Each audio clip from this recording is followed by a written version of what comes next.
আসসালামু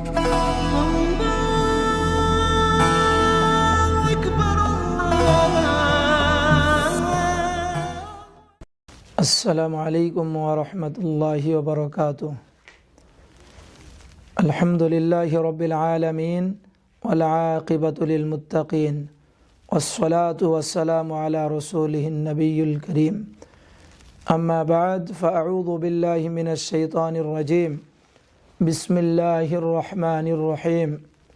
قال الله تبارك وتعالى واتقوا الله الذي تساءلون به والأرحام بارك الله لنا ولكم في القرآن العظيم الحمد لله ثم الحمد لله। সম্মানিত সুধী মণ্ডলী, দূরে এবং কাছে যারা আমাকে দেখছেন, আমি সকলকেই কালচার কানেক্ট টিভির পক্ষ হইতে আন্তরিক শুভেচ্ছা জানাচ্ছি। আজকের এই পর্বে আমরা ইনশাআল্লাহ আলোচনা করব আত্মীয়র সম্পর্ক ছিন্ন করা এবং আত্মীয়র সাথে সুসম্পর্ক রাখা। এই সম্পর্কে আল্লাহ তাআলা কোরআনে পাকের মধ্যে স্পষ্ট ভাষায় বলেন, ওয়াত্তাকুল্লাহাল্লাযী তাসাআলুনা বিহি ওয়াল আরহাম। আল্লাহ তাআলাকে ভয় করো, আত্মীয় সম্পর্কের দিকে মনোযোগী হও এবং আত্মীয় সম্পর্ক ছিন্ন করো না। ছিন্ন করতে আল্লাহ তাআলা নিষেধ করছেন, কারণ আত্মীয় সম্পর্কটা আল্লাহ তাআলা বলেন আর রহম থেকে আসছে। এর মানে হলো, রহম মানে কৃপা, সদয়, দয়া। আত্মীয় সম্পর্কটা সবসময় দয়াবান, একজনের সাথে আরেকজনের সুসম্পর্ক হবে। আত্মীয় সম্পর্ক আমাদের কিভাবে সঠিক থাকবে, ভালো থাকবে, এই জন্য আমাদের কিছু দায়িত্ব আছে। তাদের যখন প্রয়োজন হয় তাদেরকে প্রয়োজন তার পাশে থাকা, বিপদ আপদে তার পাশে থাকা, কোনো মুসিবত চলে আসলে, কোনো সমস্যায় চলে আসে তাকে ধৈর্য ধারণ করার উপদেশ দেওয়া। কারণ আল্লাহ তাআলা এই সম্পর্কে অন্য জায়গার মধ্যে বলেন, ইন্নাল্লাহা ইয়া'মুরু বিল আদল ওয়াল ইহসান ওয়া ইতা'i যিল কুরবা। আল্লাহ তাআলা বলেন যে আত্মীয় স্বজনদের সাথে সঠিক ন্যায় বিচার করো। কোরআন ও হাদিস অনুযায়ী যতটুকু দায়িত্ব আল্লাহ তাআলা দিয়েছেন তা দায়িত্ব পুরা করা এবং তাদের সাথে সদ্ব্যবহার করো, ভালো কথা বলো, তাদের সাথে তাদেরকে হাদিয়া দাও, তাদের সাথে সুসম্পর্ক রাখো। ওয়া ইতা'i যিল কুরবা, এবং তাদের সাথে সবসময় সদ্ব্যবহার করো, তাদের প্রয়োজনে তাদের সহযোগিতা করো। এবং অন্য জায়গার মধ্যে আল্লাহ তাআলা বলেন ওয়া আতি যিল কুরবা হাক্কাহু। অন্য জায়গার মধ্যে আল্লাহ তাআলা বলছেন তাদের হাক্কাহু, ওয়া আতি যিল কুরবা হাক্কাহু, তাদের যতটুকু পাওনা, তাদের যতটুকু হক, এই হককে পুরা করা। যেমন অনেক সময় অনেক আমার আত্মীয় স্বজন আছে, সে অনেক বিপদের মধ্যে পড়ে গেছে, তার এখন খাবারের দরকার, খাবারের ভালো ব্যবস্থা নেই, ভালো ইনকাম নাই, সুতরাং তাকে খাবারের ব্যবস্থা করা, কিছু খাবার, চাউল, ডাউল, গোস্ত ইত্যাদি জিনিস কিনে তাদেরকে সহযোগিতা করা। অনেক সময় আছে তার টাকা পয়সা নেই, কাপড় চোপড় কিনা দরকার, কাপড় চোপড় কিনা দেওয়া।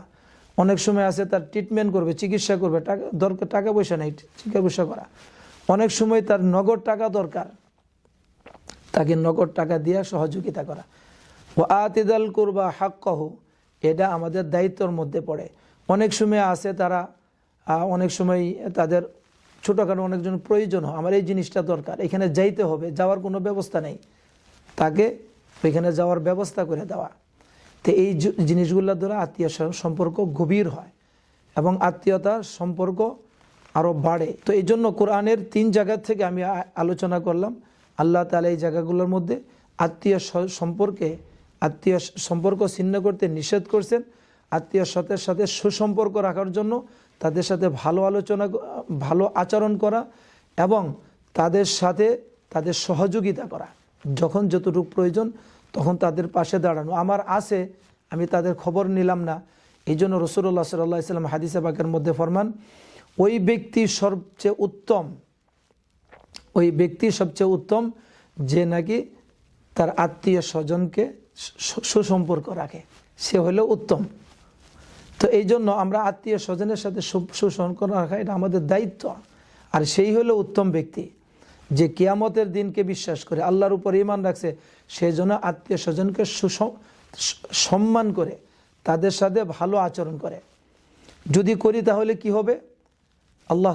রাসূলুল্লাহ সাল্লাল্লাহু আলাইহি ওয়াসাল্লাম হাদিসে পাকের মধ্যে ফরমান যে আত্মীয় সম্পর্ককে ভালো রাখবে, সুসম্পর্ক কন্টিনিউ করবে, তাহলে আল্লাহ তাআলা তার রিজিককে বৃদ্ধি করবেন। রিজিক মানে শুধু খাবার দাওয়ার নাম রিজিক না, তার সুস্বাস্থ্যতা আল্লাহ তাআলা দান করবেন, যখন যতটুকু প্রয়োজন তাকে দান করবেন, ইজ্জতওয়ালা জিন্দেগি তাকে আল্লাহ তাআলা নসিব করবেন, মানুষ তাকে সম্মান করবে, অভাব অনটন সে দেখবে না, আনুষঙ্গিক সব মিলে সুস্বাস্থ্য সে পাবে।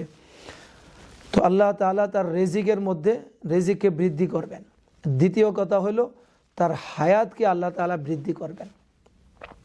অনেক সময় আছে অনেক আত্মীয় স্বজন, সে আত্মীয় সম্পর্ক রাখতে ভালোবাসে না, দূরে থাকে বা কিন্তু আমার দায়িত্ব, আমি আমার সম্পর্ককে ভালো রাখবো, আমি তার সাথে এটা কন্টিনিউ করবো, এটা আমার দায়িত্ব। তাহলে আমি এই দুইটা নিয়ামত পড়বো, রিজিক বৃদ্ধি আল্লাহ তাআলার পক্ষ হইতে, আমার হায়াত বৃদ্ধি। আর যদি তা না হয়, রিজিক কমে যাবে, হায়াত কমে যাবে।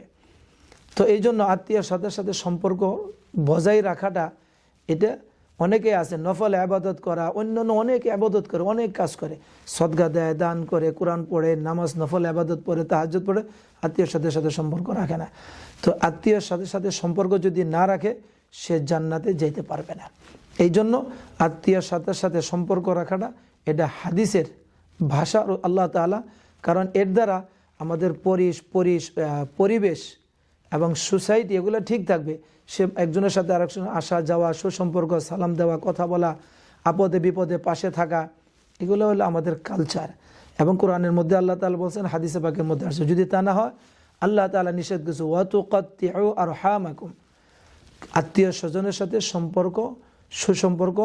সম্পর্ক ছিন্ন করো না, ওয়া তুকাত্তিমু, তোমরা কেটে দিও না, আরহাম, তাদের সাথে সে সম্পর্কটা, ভালোবাসাটা, আরহাম, দয়া, মোহাব্বত, এটাকে তোমরা কেটে দিও না, এটাকে ছিন্ন করো না। যদি কেউ করে তাহলে কি হবে? উলাইকাল্লাযীনা লানাহুমুল্লাহ, আল্লাহ তাআলার লানত তাদের উপর বর্ষিত হবে, আল্লাহর রহমত সে কখনো পাবে না। তো এই জন্য আত্মীয়ের সাথে সুসম্পর্ক রাখা এটা অনেক বেশি গুরুত্ব রাখে, নফল ইবাদত থেকে বেশি নেকি রাখে। আর এর দ্বারা আল্লাহ সন্তুষ্ট হবে, আল্লাহ রহমত পাবো, দুনিয়াতেও শান্তি পাবো, আখিরাতেও জান্নাত পাবো। আর না হলে দুনিয়াতে শান্তি আসবে না, হায়াত কমে যাবে, রিজিক কমে যাবে, আখিরাতে জান্নাত পাবো না। আল্লাহ তাআলা আমাদের সকলকে আত্মীয়ের সাথে সুসম্পর্ক বজায় রাখার জন্য সকলকে তৌফিক নসিব করুন। আমি আমার সংক্ষিপ্ত আলোচনা এখানেই শেষ করছি। ওয়া আখিরু দাওয়ানা আনিল হামদুলিল্লাহি রাব্বিল আলামিন। আসসালামু আলাইকুম ওয়া রাহমাতুল্লাহ।